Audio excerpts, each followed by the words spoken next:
Assalamualaikum warahmatullahi wabarakatuh. Nama saya Muhammad Farid Ramadan, NPM 2010.066, kelas B Eva Unpas 2020. Di sini saya akan menjelaskan tentang pencemaran nama baik. Yang pertama, perbuatan yang termasuk pencemaran nama baik. Ada penistaan dengan surat, dan yang ketiga fitnah, keempat penghinaan ringan, dan yang terakhir pengaduan palsu. Pasal-pasal yang dikenakan pada perbuatan yang termasuk pencemaran nama baik. Yang pertama penistaan, pasal 310 ayat 1 KUHP. Yang kedua penistaan dengan surat, pasal 310 ayat 2 KUHP. Yang ketiga fitnah, pasal 311 KUHP. Yang keempat penghinaan ringan, pasal 315 KUHP. Yang kelima pengaduan pasal atau pengaduan fitnah, pasal 317 KUHP. Dan yang keenam perbuatan fitnah, pasal 318 KUHP.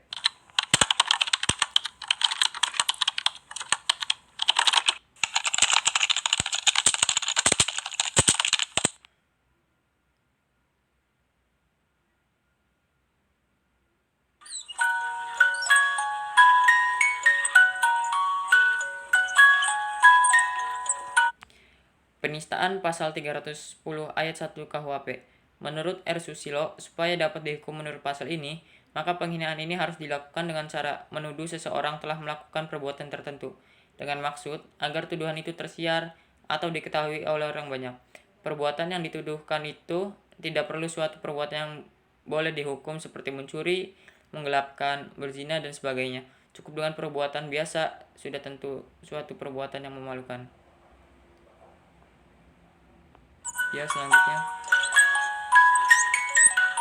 Selanjutnya ada penistaan dengan surat, pasal 310 ayat 2 KUHP.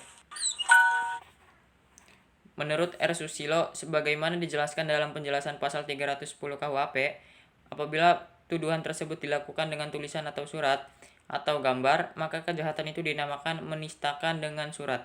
Jadi seseorang dapat dituntut menurut pasal ini jika tuduhan atau kata-kata hinaan dilakukan dengan surat atau gambar. Selanjutnya. Next.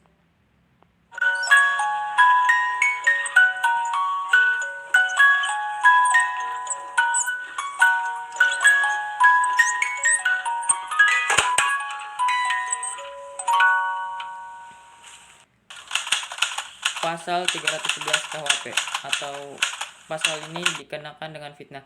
Merujuk pada kejelasan R. Susilo dalam pasal 310 KUHP, sebagaimana kami sarikan, perbuatan dalam pasal 310 ayat 1 dan ayat 2 KUHP tidak dapat menista atau menista dengan tulisan, tidak dapat dihukum apabila tuduhan itu dilakukan untuk membela kepentingan umum atau terpaksa untuk membela diri.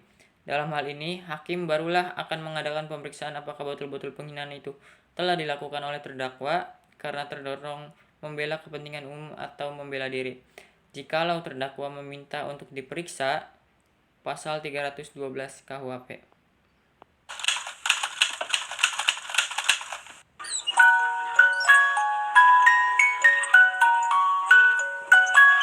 Yang selanjutnya adalah penghinaan ringan, pasal 315 KUHP.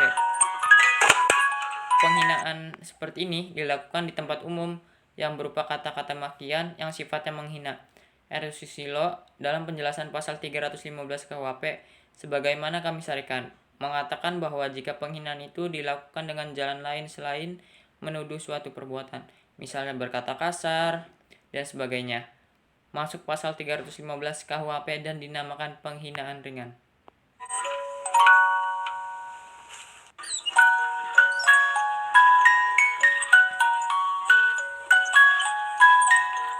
Setelah pasal 315, di sini ada pengaduan palsu atau pengaduan fitnah.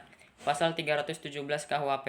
R. Sugandi, SH, dalam bukunya yang berjudul Kitab Undang-Undang Hukum Pidana, berikut penjelasannya halaman 337, memberikan uraian pasal tersebut, yakni diancam hukuman dalam pasal ini ialah orang yang dengan sengaja.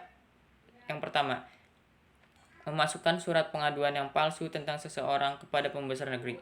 2. Menyuruh menuliskan surat pengaduan yang palsu tentang seseorang kepada pembesar negeri sehingga kehormatannya atau nama baiknya terserang.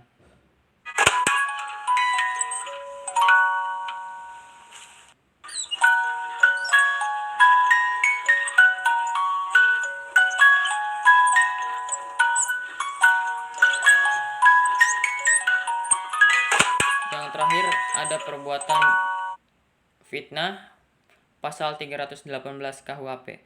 Menurut R. Sugandi SH terkait pasal 318 KUHP, sebagaimana kami sarikan, yang diancam hukuman dalam pasal ini ialah orang yang dengan sengaja melakukan suatu perbuatan yang menyebabkan orang lain secara tidak benar terlibat dalam suatu tindak pidana.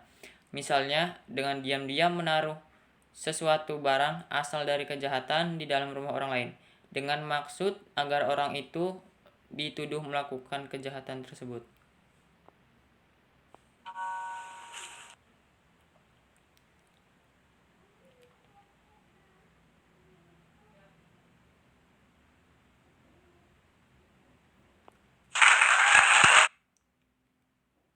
Terima kasih, kurang lebihnya mohon maaf. Wassalamualaikum warahmatullahi wabarakatuh.